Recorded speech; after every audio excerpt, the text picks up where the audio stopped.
Alhamdulillah nahmaduhu wa nasta'inuhu wa nastaghfiruh wa na'udzu billahi min shururi anfusina wa sayyiati a'malina may yahdihillahu fala mudilla lahu wa may yudlil fala hadiyalah asyhadu an la ilaha illallah wahdahu la syarika lah wa asyhadu anna Muhammadan abduhu wa rasuluh. Allahumma salli wa sallim wa barik ala Muhammad wa ala alihi wa sahbihi ajma'in. Ya ayyuhalladzina amanu taqullaha haqqa tuqatih wa la tamutunna illa wa antum muslimun. Amma ba'd fa ibadallah usikum wa iyaya bitaqwallah wa qad fazal muttaqun. Ma'asyiral muslimin, Bapak Ibu, saudara-saudari yang dirahmati Allah Subhanahu wa taala, kita bersyukur kepada Allah di pagi hari ini Allah perkenankan kita untuk bisa mengawali pagi kita dengan amal ibadah. Kita bangun dan itu merupakan sebuah keajaiban yang Allah Subhanahu wa taala anugerahkan kepada kita. Kalau kita mensyukurinya, maka insya Allah Allah akan tambahkan, bukan hanya saja kita bisa bangun tidur, tapi bangun tidur dalam kondisi sehat walafiat. Amin ya rabbal alamin. Gimana kabarnya Bapak Ibu? Ya. Jangan sampai pagi hari sudah mengeluh. Nah, itu mengeluh tanda tak bersyukur. Karena bangun tidur itu adalah sebuah keajaiban dan nikmat yang sungguh besar. Di mana saat di tempat yang lainnya bisa jadi ada orang yang tak bisa bangun tidur. Lebih bersyukur lagi apabila kemudian kita bisa melangkahkan kaki kita di tempat ini. Menunaikan kewajiban kita sholat subuh berjamaah dan melanjutkan dengan aktivitas yang amat berharga untuk kehidupan kita, yaitu mengkaji ilmu. Kita berharap semoga Allah Subhanahu wa taala berkahi majelis ini dan ilmu yang nanti kita kaji Allah jadikan untuk kita sekalian sebagai ilmu yang bermanfaat insyaallah. Seperti biasa pada pekan keempat saya dapat amanah untuk menyampaikan satu kitab karya Imam At-Tirmidzi, itu kitab Syama'il Muhammadiyah. Sebuah kitab yang menjadikan kita lebih mengerti dan lebih tahu siapa sosok yang mulia baginda Rasulullah sallallahu alaihi wasallam. Sosok yang memang harus kita tauladani dari semua aspek kehidupan beliau. Bagaimana tidak? Tidak ada manusia di muka bumi ini yang langsung dipuji oleh Allah Subhanahu wa taala di dalam Al-Qur'annya dengan sifat kemuliaan, yaitu akhlak yang mulia melebihi Rasulullah sallallahu alaihi wasallam. Mungkin kalau ada orang yang memuji kita dari sisi akhlak, dari sisi perbuatan baik sesama kita, ya, itu menunjukkan orang tersebut yang dipuji tersebut adalah orang yang baik. Tapi bagaimana kalau seandainya yang memuji itu bukan manusia, tapi Tuhannya manusia, yang menciptakan manusia. Allah Subhanahu wa taala katakan di dalam Al-Qur'an, wa innaka la'ala khuluqin 'adzim. Dan sungguh engkau wahai Muhammad berada di dalam, atau sesungguhnya engkau wahai Muhammad ada di dalam akhlak yang penuh keagungan. Engkau memiliki akhlak yang paling agung. Sampai-sampai Allah Subhanahu wa taala memberikan legalitasnya di dalam Al-Qur'anul Karim. Wa innaka la'ala khuluqin 'adzim. Dan tidak pernah ada manusia yang dipuji Allah Subhanahu wa taala dengan seperti ini. Karena itu, jamaah sekalian dirahmati Allah, di dalam kitab ini sudah beberapa lama kita mengkaji kitab ini. Alhamdulillah, ya, banyak dari apa yang dilakukan oleh Rasulullah, pribadi Rasul sallallahu alaihi wasallam, kita mengetahuinya. Karena dengan kita mengetahui seperti inilah insya Allah tumbuh kecintaan kita kepada Rasulullah sallallahu alaihi wasallam. Dan siapapun yang mencintai seseorang, insya Allah dia akan besertanya di hari kiamat nanti. Dan kita berharap kalau Rasul sallallahu alaihi wasallam dipastikan masuk surga, maka insya Allah kalau kita mencintainya, kita juga kecipratan. Kecipratan apa? Masuk surganya. Dan masuk surganya bukan masuk surga yang sederhana, tapi masuk surga yang tinggi. Ya, amin ya rabbal alamin. Bapak Ibu jamaah sekalian yang dirahmati Allah, kita lanjutkan materi kita di bab yang berikutnya, di bab maja'a fi jilsati Rasulullah sallallahu alaihi wasallam. Bab cara Rasulullah sallallahu alaihi wasallam duduk dan bersandar. Jamaah sekalian yang dirahmati Allah, selama kita beraktivitas dalam kehidupan kita sehari-hari, ya, tentunya kita banyak disibukkan dengan aktivitas yang sangat melelahkan. Dari mulai kita berdiri, berjalan, ataupun bahkan berlari. Ya. Dan yang namanya duduk atau bersandar, ini adalah satu posisi di mana kita merehatkan tubuh kita dari semua aktivitas yang ada, selain tidur ya. Kita bisa duduk, kita bisa bersandar, dan seterusnya. Namun, jamaah sekalian dirahmati Allah, ketika kita duduk dan bersandar, mungkin bisa jadi kita duduk dan bersandar ala kadarnya. Yang penting, pokoknya posisinya naknan. Apa itu naknan? Enak tenan. Gitu. Itu posisi yang kita cari kan.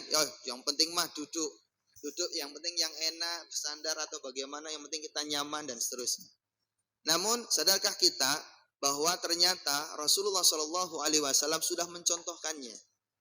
Rasulullah Shallallahu Alaihi Wasallam mencontohkan bagaimana kita itu duduk saat kondisinya lelah, yang dimana duduk tersebut atau bersandar tersebut tidak sampai membuat atau menyakiti tubuh kita yang memang sudah lelah tersebut.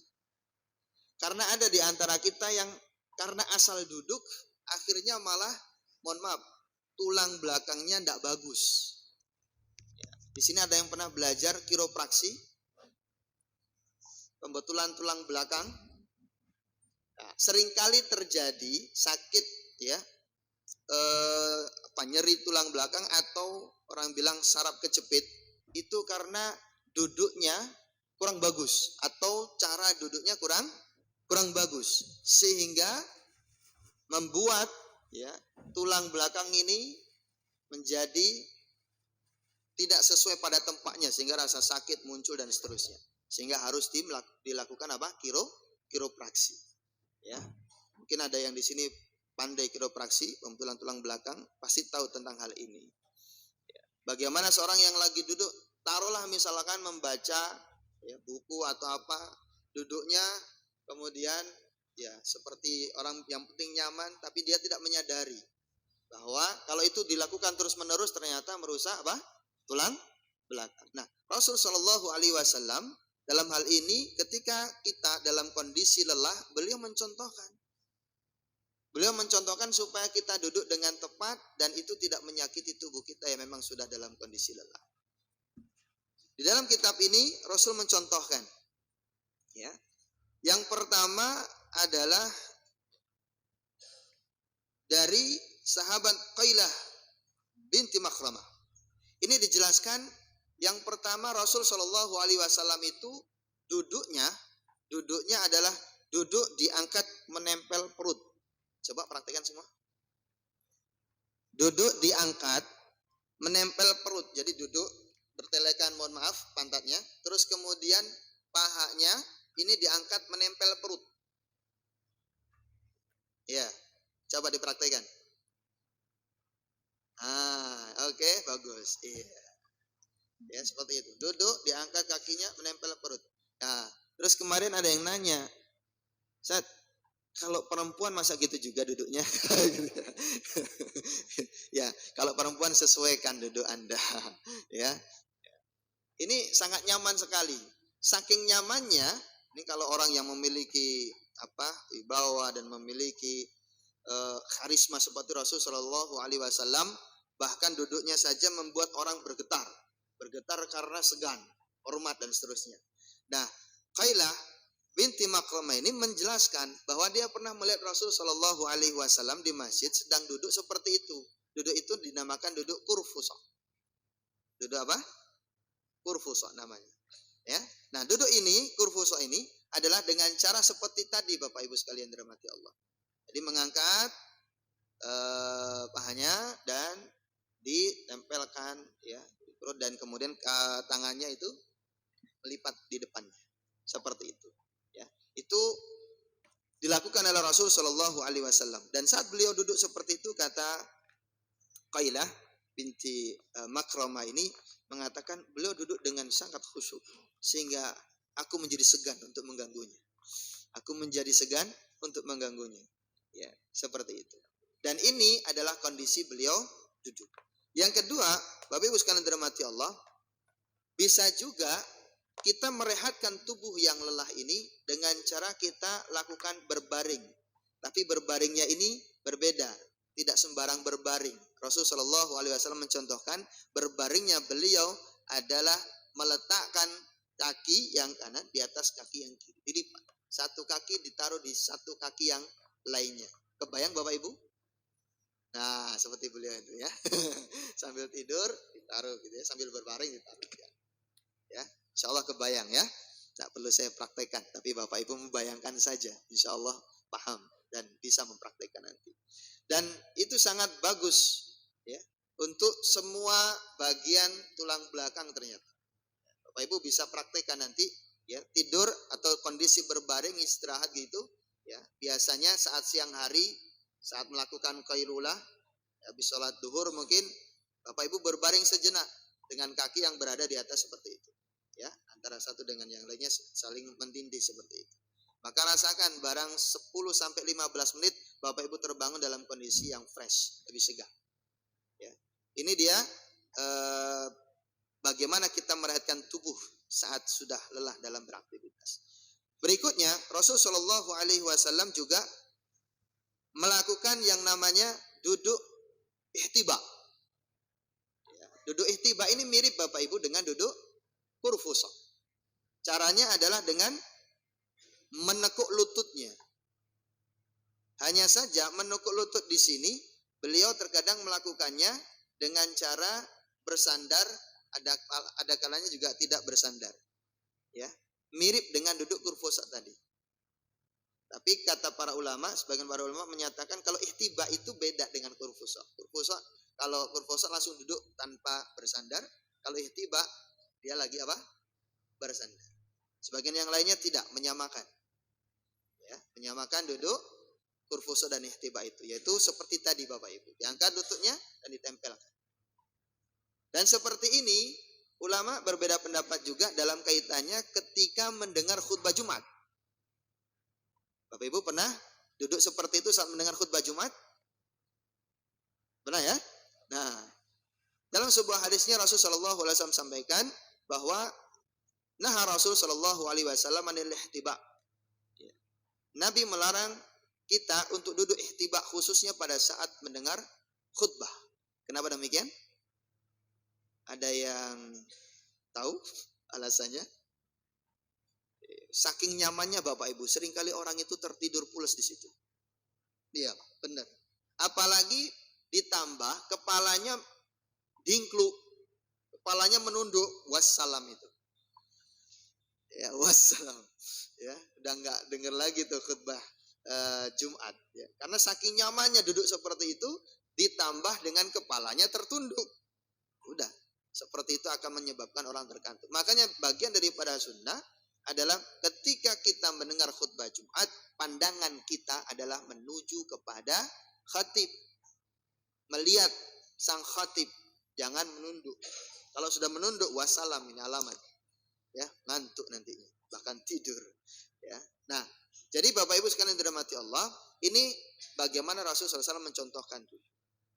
Adapun di luar itu, maka silakan bisa duduk dengan ihtiba, kurfusah. Ini anjuran Rasul. Kalau kita praktekkan, insya Allah tubuh kita jadi lebih sehat. Pastilah, karena Nabi SAW tidak melakukan sesuatu, ya, kecuali itu adalah bermanfaat. Ini bagaimana Rasul SAW duduk. Bab berikutnya, maja'a fi tak'ati Rasulullah SAW. Bagaimana Rasulullah SAW itu bersandar. Nah, kita akan bagi dua nanti. Bersandar dalam kondisi beliau memang lagi posisi duduk, atau bersandar saat beliau memang sakit. Wabil khusus sakit yang mengantarkan beliau pada masa wafatnya. Ya, nanti kita akan sampaikan hadisnya. Yang pertama Bapak Ibu, beliau terbiasa kalau bersandar itu adalah bersandar di atas bantal. Bersandar apa? Di atas bantal. Ada yang menyatakan di sebelah kirinya, ada yang menyatakan tidak, alias bahwa kita boleh bersandar di sebelah kiri atau bersandar di sebelah kanannya, bebas-bebas saja. Ya. Tapi sebagian riwayat ada yang mengatakan di sebelah kiri.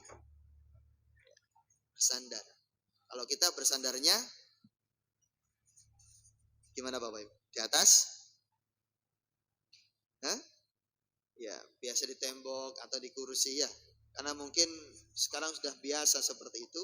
Kalau zaman itu mungkin kursi jarang. Ya, wallahu alam bishawab. Sehingga seringkali kalaupun bersandar, bersandarnya di atas bantal yang sudah ada. Gitu ya. Kalau Bapak Ibu yang sering bertamu di rumah orang-orang Arab yang istilahnya masih mempertahankan tradisi lama, mungkin tidak mendapati yang namanya sofa.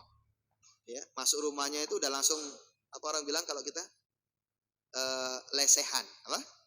Lesehan ya. Nah, gitu. Sandarnya begitu. Nah, diceritakan dari Jabir bin Samurah bahwa Rasul Shallallahu Alaihi Wasallam itu bersandar di atas bantal wisada ala yasari, ya, di sebelah kiri beliau Shallallahu Alaihi Wasallam.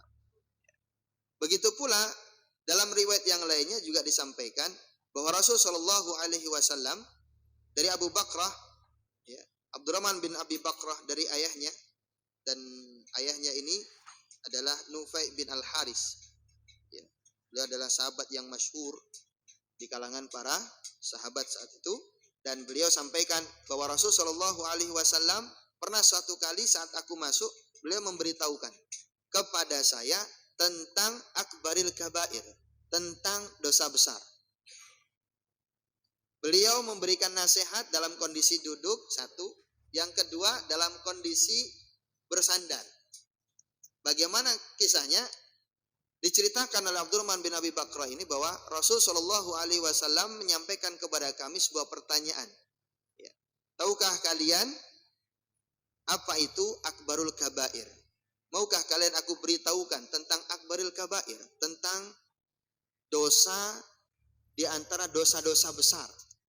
Maka para sahabat mengatakan, qalu bala ya Rasulullah. Mau ya Rasulullah. Maka Nabi menasihatkan, yang pertama al-isyraku billah. Syirik kepada Allah. Mensekutukan Allah. Ini adalah bagian daripada dosa yang terbesar. Yang kedua, uququl walidain. Durhaka kepada orang tua. Kemudian Rasulullah SAW terdiam. Ya. Tadinya beliau duduk, kemudian beliau mengambil posisi, diam sejenak, mengambil posisi bersandar. Sambil setelah itu mengatakan yang ketiga.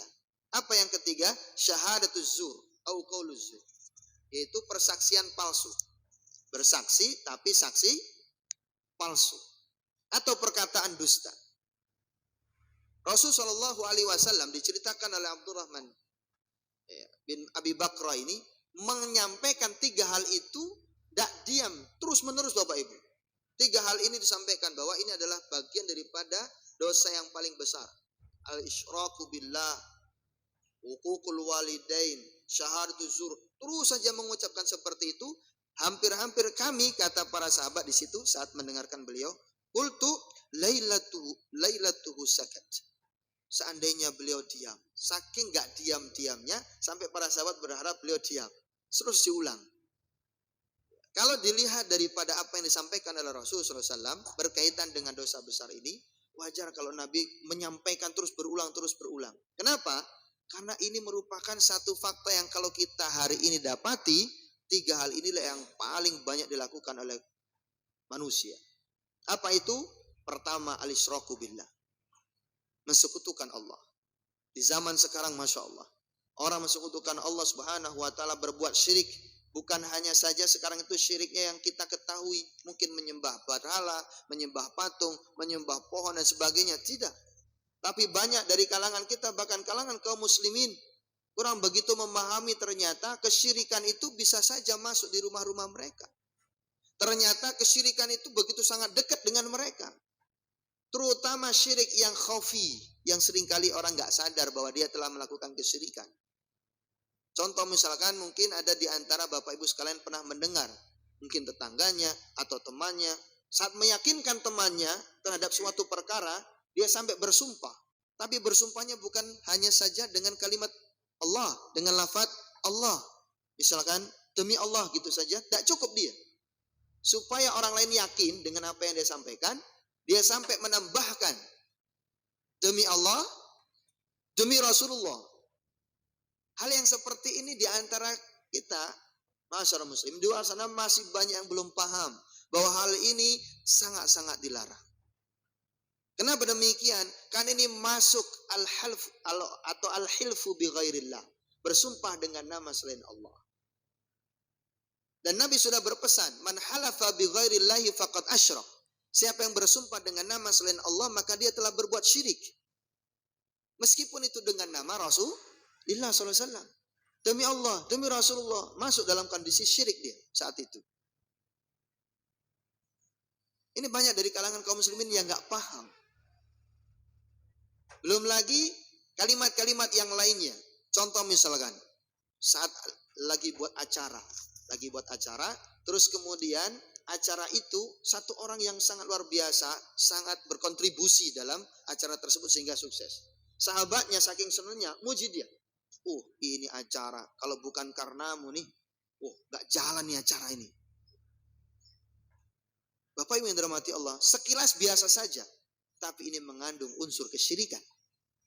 Bagaimana seseorang menitik beratkan sebuah kejadian kepada seorang hamba, padahal itu lancar terjadi, sukses dan sebagainya, tentunya karena izin Allah Subhanahu wa taala. Atau yang lainnya, misalkan ada orang mengatakan, ya ini kalau bukan karena Allah dan kamu, gak mungkin ini jalan ya acara ini. Ini juga masuk dalam kondisi syirik. Ketika dia menyandingkan seseorang dengan Allah Subhanahu wa taala walaupun dengan kalimat dan. Dalam bahasa Arab wa. Nah, terus gimana Ustaz supaya terbebas dari kesyirikan? Karena ini seringkali kita dengar.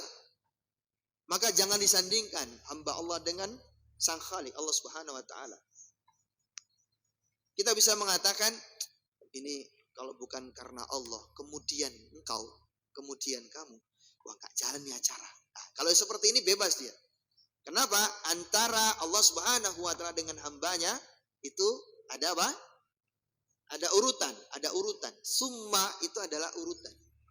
Allah terlebih dahulu baru kemudian hambanya. Hal seperti ini tidak menjadikan orang dalam kondisi syirik.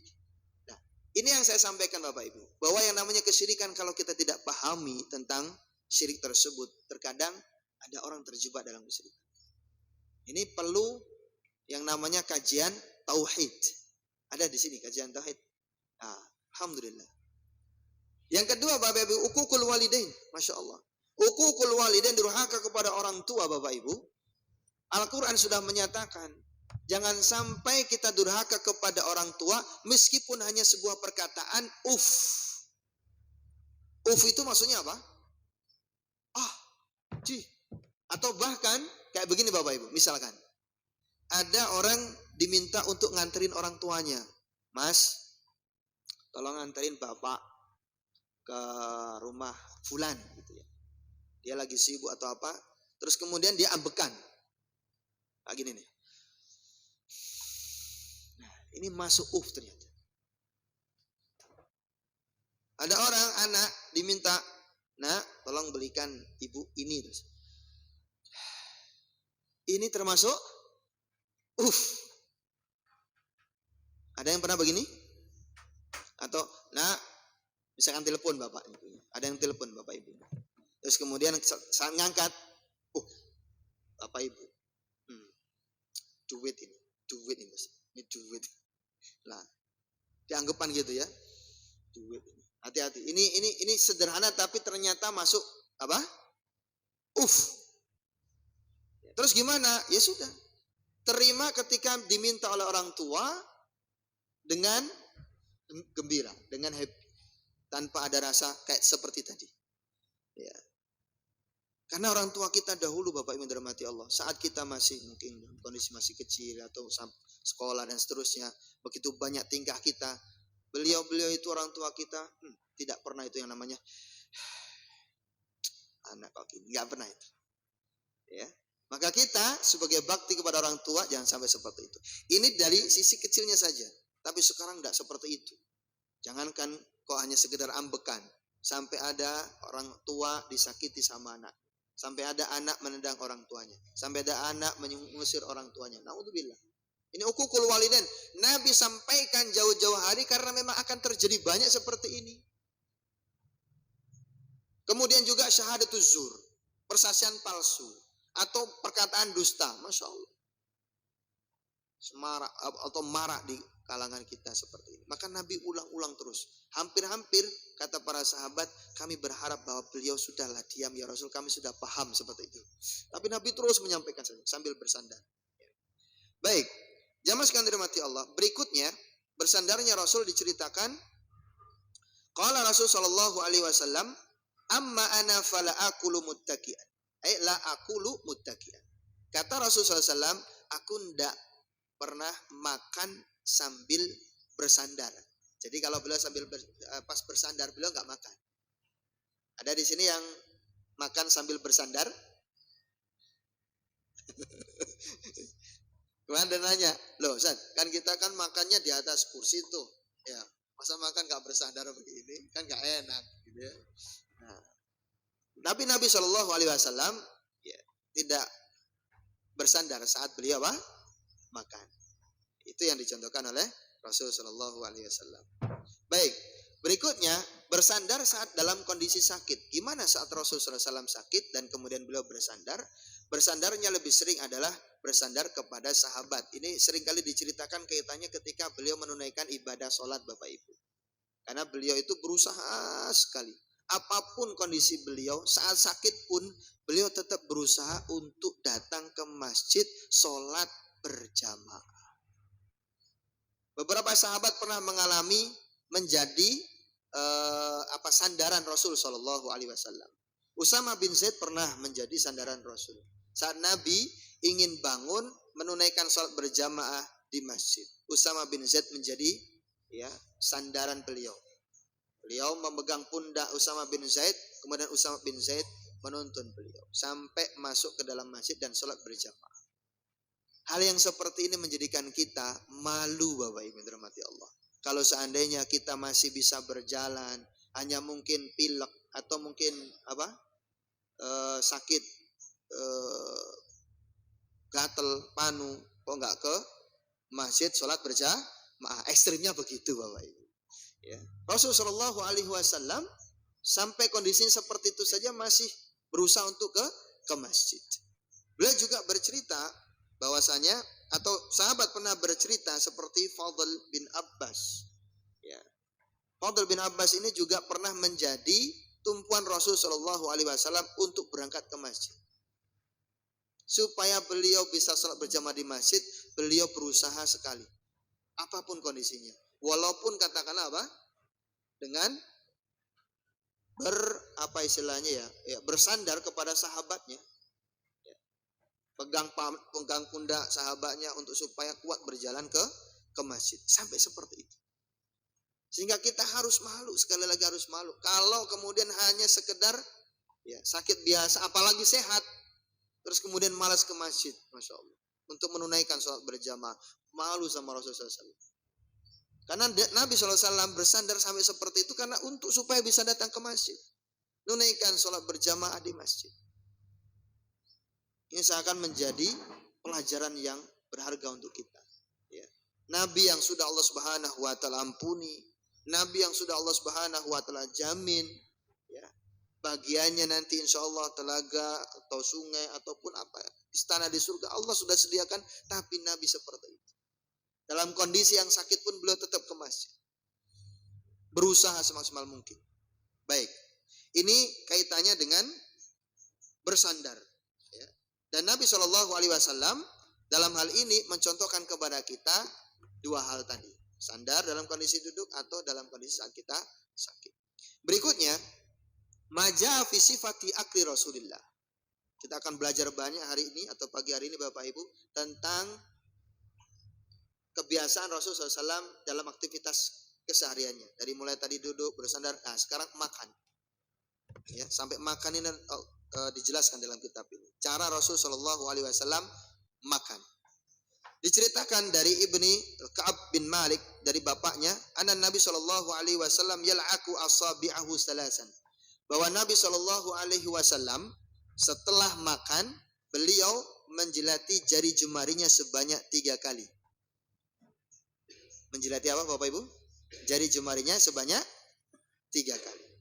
Dalam riwayat yang lainnya dikatakan Dari Anas, karena Nabi Shallallahu Alaihi Wasallam idza akala ta'aman laika asabi'ahu tsalas. Bahwa Nabi Shallallahu Alaihi Wasallam apabila telah selesai makan, maka Nabi Shallallahu Alaihi Wasallam menjilat apanya?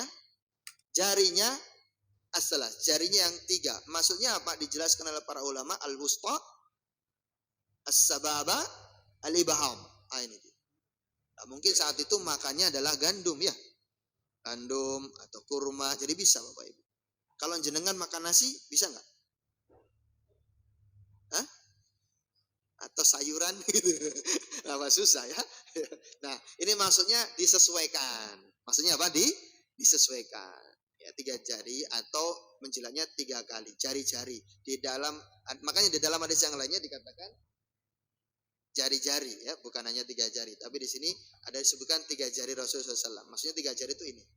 Ya, kalau beliau disebutkan asabi'u tsalas adalah maksudnya jari-jari yang 3 beliau adalah ini.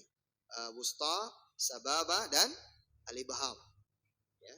Kalau kita ya karena makanannya nasi, kita tahu sendiri ya agak sulit kalau kita makannya begini ya Bapak Ibu. Maka kita makannya bagaimana?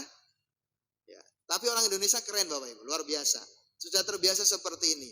Di luar negeri ya, entah itu kemarin ada tayangan orang luar negeri ternyata nggak bisa makan dengan tangan. Ada yang makan itu seperti ini Bapak, ngambil aja nggak bisa, bingung dia. Ada pula saking keselnya ngambilnya begini, gitu ya. Karena dia nggak bisa makan dengan apa? Tangan. Kalau kita kan, wah luar biasa. Apalagi saudara kita dari Padang, udah terbiasa ya makan nggak pakai apa? Nggak pakai tangan, nggak pakai sendok Pak. Gimana makan nggak pakai tangan? Nggak pakai sendok. Nah, saya jadi teringat waktu kisah Kiai Haji Agus Salim. Pernah dengar kisah ini? Kiai Haji Agus Salim. Pernah suatu ketika beliau lagi diundang makan di sebuah pesta sama orang Belanda gitu ya. Beliau makan pakai tangan. Lah kok malah disindir. Jorok sekali kau melakukan seperti itu ketika kau makan. Ya, dibalas sama Kiai Agus Salim, mana yang lebih jorok, saya atau Anda? Kalau saya pakai tangan, ini tangan saya sendiri. Anda pakai sendok, itu bekas siapa? Gitu. Itu bekas mulut siapa? Jadi siapa yang lebih jorok? Saya atau Anda? Gitu. Pinter banget ini kayak Agus Salim ya. Nah, artinya apa? Bapak Ibu dirahmati Allah, beliau juga nyuntur Rasulullah SAW. Ya, nah ini dia. Nah, disampaikan pula dalam hadis yang lainnya bahwa Anas bin Malik menceritakan, utiya Rasulullah Shallallahu Alaihi Wasallam bitamar, wa ra'aituhu ya'kul wa huwa muq'in minal ju'. Bahwa aku pernah melihat Rasul Shallallahu Alaihi Wasallam didatangkan kepada beliau kurma, dan aku melihat beliau memakannya dalam kondisi saat itu beliau memang sangat lapar Bapak Ibu. Saking laparnya beliau lemes. Saat lemes kan makannya nggak kuat untuk sekedar hanya duduk, maka beliau agak bersandar begitu. Saking apa? Laparnya beliau. Kalau kita mempelajari lebih dalam lagi kehidupan Rasul SAW, beliau pernah dalam kondisi yang tak memiliki makanan. Nanti insya Allah kita akan bahas ini saat di bahasan lauk. Bagaimana Nabi SAW pernah atau pas membahas bagian roti, ya, roti gandum. Bagaimana makanan Rasul SAW. Sangat-sangat sederhana, bahkan lebih sering beliau tidak makan. Sampai-sampai pernah suatu kali Abu Bakar datang kepada Rasul Shallallahu Alaihi Wasallam, ya, menanyakan. Saat itu ditanyakan oleh Rasulullah, ada apa wahai Abu Bakar, engkau datang ke sini? Enggak ya Rasul, aku ingin melihatmu saja. Padahal aslinya Abu Bakar itu datang ke situ karena apa? Lapar, nggak ada makanan. Datang sahabat yang kedua, Umar bin Khattab radhiyallahu anhu, ya Rasul, ya, datang kepada Rasulullah SAW. Ditanya, ada apa wahai Umar? Ya Rasulullah, aku sangat lapar. Gitu. Aku sangat apa? Sangat lapar. Dua sahabat yang mulia ini lapar datang kepada Rasulullah. Kemudian apa? Mereka menunjukkan bahwa di perut mereka sudah ada batu. Abu Bakar mengeluarkan satu batu. Umar mengeluarkan satu batu. Rasulullah SAW menunjukkan dua batu. Jadi Abu Bakar satu, Umar satu, Rasul dua batu. Artinya apa? Rasulullah lebih lapar daripada dua sahabatnya itu. Ya, tapi Rasul bersabar seperti itu, masya Allah. Dan akhirnya beliau bertiga keluar dan datang kepada salah satu sahabat yang memang saat itu memiliki makanan. Dan disitulah kemudian beliau dan 3 sahabatnya makan di situ. Ya. Jamaah sekalian dirahmati Allah, kita bahas kembali tentang 3 jari ini. Kenapa Rasulullah SAW mencontohkan kita untuk menjilat jari yang kita pakai untuk makan? Tentunya hal ini sekali lagi tidak ada yang sia-sia dari apa yang Rasulullah SAW lakukan. Tentu pasti ada manfaat. Maka para ulama menjelaskan kepada kita ada beberapa faedah kenapa orang itu kenapa Rasulullah SAW mencontohkan untuk menjilat jari ketika selesai makan. Yang pertama Bapak Ibu, bahwa ketika kita menjilat jari tersebut, para ulama sampaikan untuk mendapatkan keberkahan. Ini yang pertama. Untuk mendapatkan apa? Keberkahan. Karena dalam salah satu hadis yang Rasulullah SAW sampaikan, hadis ini dikeluarkan Imam Muslim, innakum la tadaruna fi ayyi ta'amikumul barakah. Sesungguhnya kalian tidak mengetahui di mana letak keberkahan makanan kalian. Jadi saat kita makan Bapak Ibu, kita nggak tahu kan letak keberkahan makan. Bisa jadi letak keberkahannya itu di mana? Saat kita menjilat jari ini, sisa-sisanya ini. Itu mengandung apa? Keberkahan. Dalam riwayat yang lainnya disampaikan, masih dalam riwayat Muslim, idza akala ahadukum falyal'ak asabi'ahu. Apabila ada seorang dari kalian makan, maka hendaklah dia menjilat jarinya. Fa innahu la yadri fi ayyatihinna al-barakah. Karena dia enggak tahu di mana letak keberkahan makanannya tersebut. Idza akala ahadukum falyal'ak asabi'ahu. Apabila ada seorang dari kalian makan, maka hendaklah dia menjilat jarinya. Fa innahu la yadri fi ayyatihinna al-barakah. Karena dia enggak tahu di mana letak keberkahan makanannya tersebut. Itu dijilat untuk mendapatkan apa? Untuk mendapatkan keberkahan. Ini yang pertama. Yang kedua adalah mengikis kesombongan. Karena ada orang Bapak Ibu, saat kita mungkin menjilat, terus kemudian dia melihatnya itu atau meresponnya itu dengan jijik. Bukan hanya mencibir tapi jijik. Ada yang kayak tadi tuh loh, kayak orang Belanda tadi loh, mencibir sama Haji Agus Salim. Jorok banget dan sebagainya. Padahal Bapak Ibu, apa yang ada, makanan yang ada di jari-jari kita itu sama dengan apa yang ada di mana? Di piring. Ya Pak ya. Makanan yang nempel di jari kita itu kan sama yang ada yang di piring. Yang kita makan dari piring tersebut. Itu sama. Di mana letak jijiknya atau kotornya dan sebagainya. Nah, makanya ketika orang itu mau melakukannya, ini mengikis kesombongan biar dia enggak sombong. Ya. Biar dia tunduk. Biar dia tawaduk. Ya, tawaduk supaya dia tidak sombong.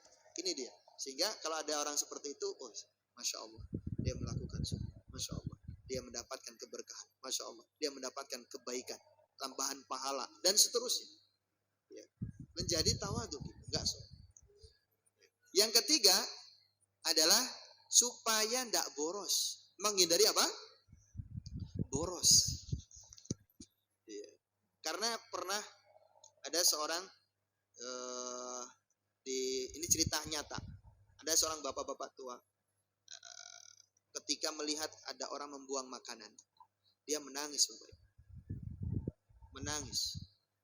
Kenapa menangis? Ditanya, sungguh aku pernah mendapati yang lebih daripada ini. Maksudnya apa? Yang membuat dia menangis karena melihat makanan dibuang. Karena aku pernah mendapati kondisi yang lebih sulit daripada ini. Apa itu? Pada saat beliau berada di Palestina, di mana tak ada makanan, dalam kondisi terjatuh tak ada makanan. Terus kemudian dia melihat anak-anak begitu sangat butuh makan, orang-orang begitu sangat butuh makan, sampai-sampai beliau meneteskan air mata saat itu. Karena itu orang kalau kemudian ada makanan di jarinya, itu kalau sudah pernah melihat peristiwa seperti itu lembut hatinya. Dia nggak mau lagi membuang-buang makanan. Dia nggak mau lagi boros. Dia nggak mau lagi melakukan israf. Ya. Seringkali kita saking banyaknya makanan, akhirnya seringkali melakukan yang namanya apa? Israf. Dan ini dilarang oleh Rasulullah SAW. Kulu washrabu wala tusrifu. Makanlah dan minumlah, tapi jangan berlebihan. Al-israf, berlebihan dalam sesuatu yang dibolehkan. Salah satunya adalah makan. Ya, kalau cukup 3 piring, cukup 3 piring.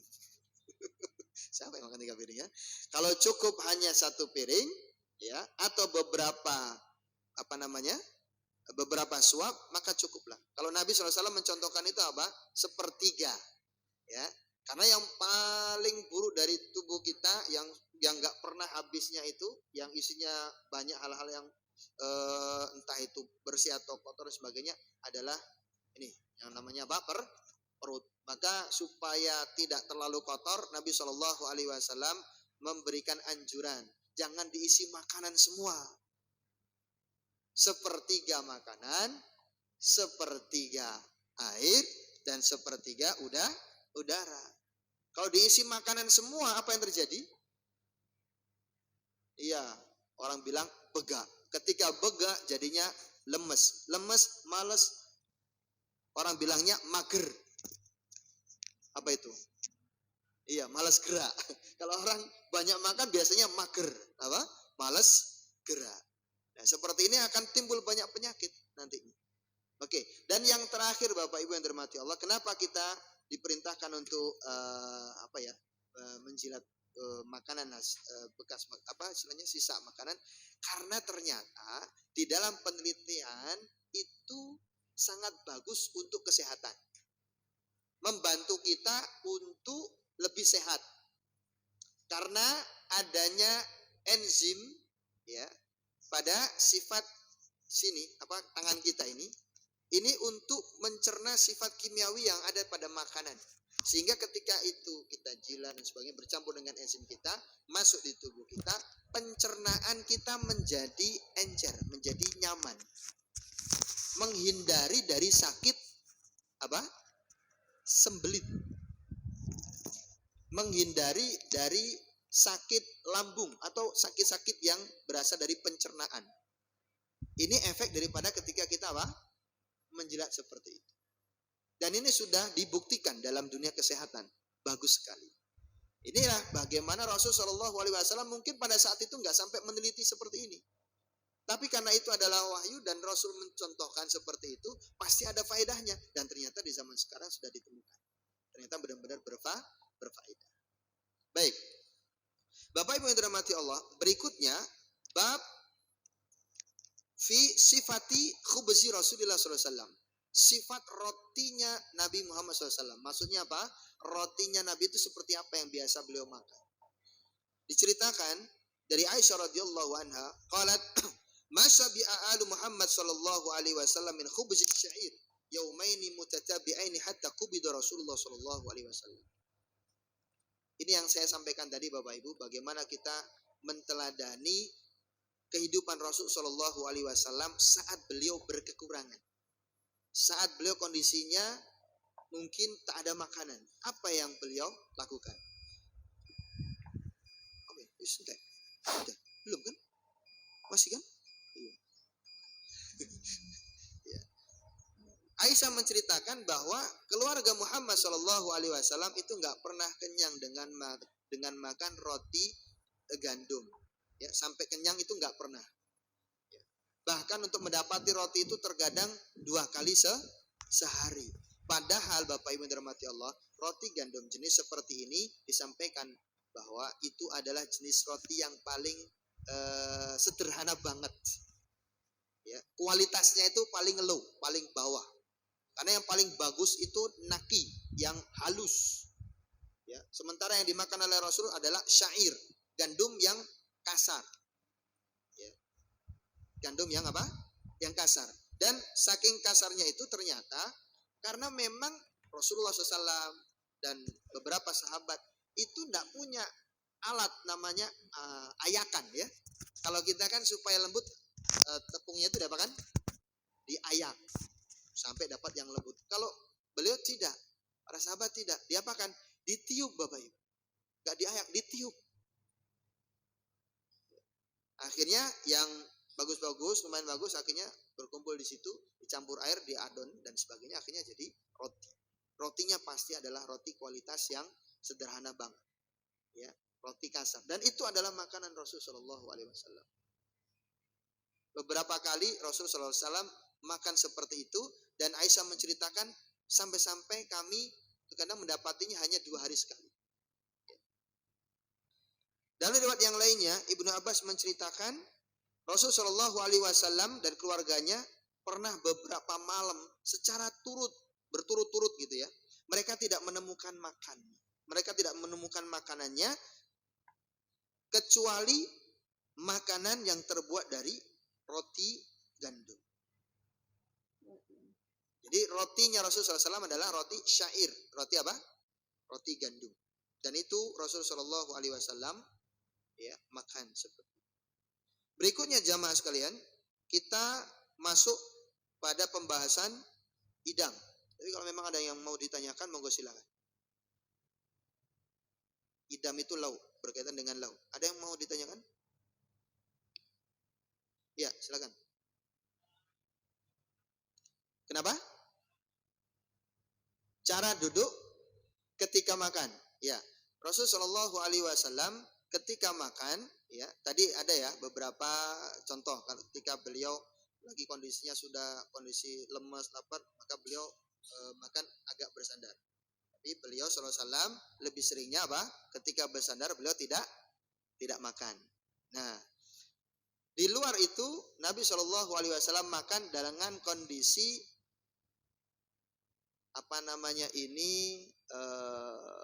paha ya ditekuk oleh beliau Shallallahu Alaihi Wasallam. Ada yang bisa mencontohkan ya?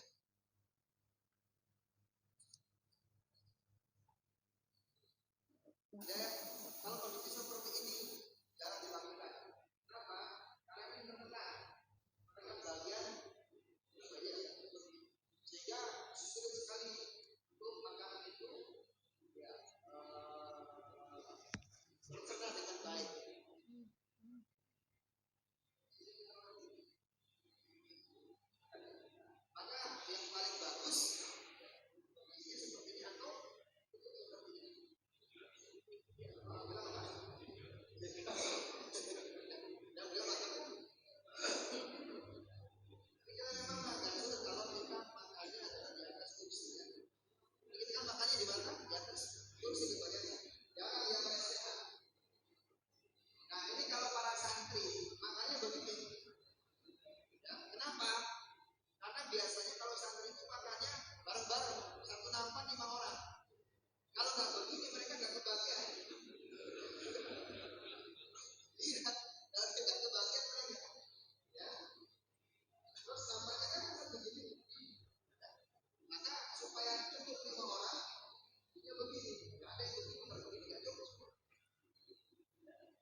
Ya, ini kalau lesehan. Kalau di atas kursi ya biasa aja mas makanya.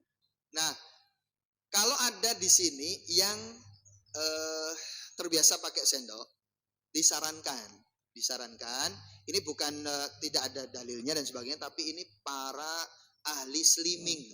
Siapa yang pengen slimming di sini langsing? Ya, caranya adalah kalau makan pakai sendok, pas makan jangan dipegang saat ngunyah.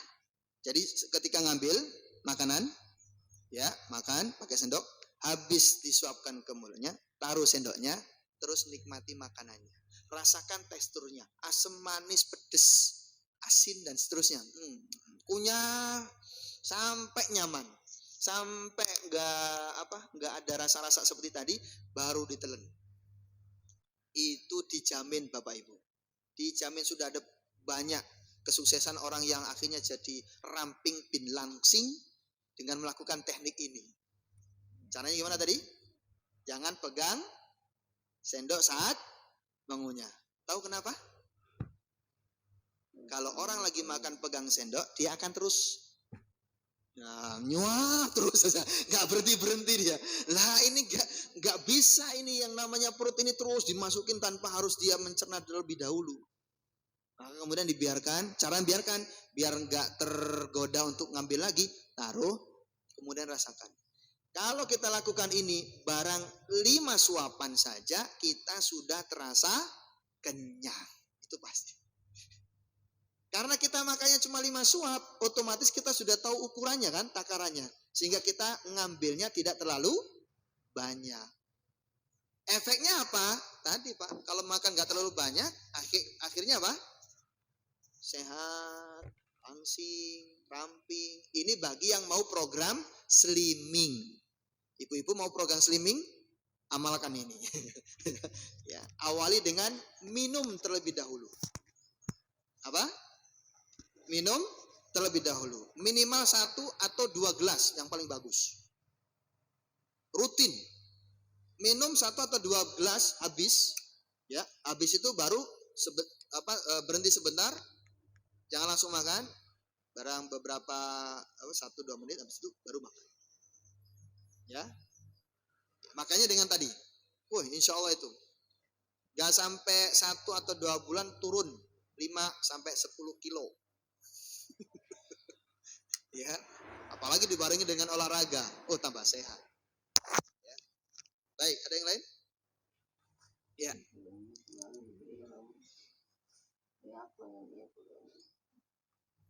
Ya.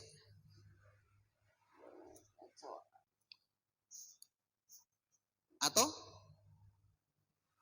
Iya, baik.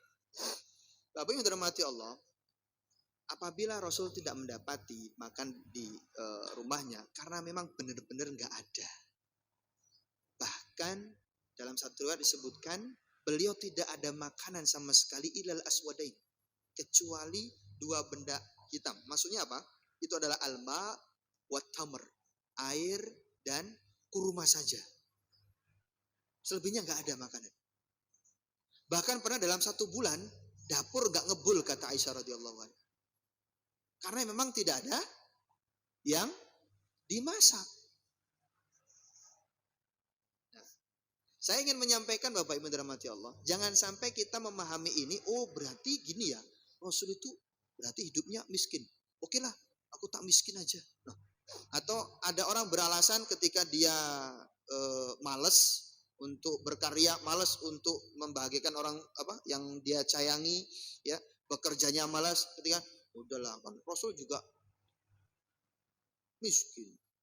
Kan ini miskin. Apalagi yang sampai ekstrim, miskin itu sunnah. Ngawur. Miskin apa? Sunnah. Iya, ya, Rasul aja miskin. Maka udah nggak apa-apa. Ini salah pemahaman.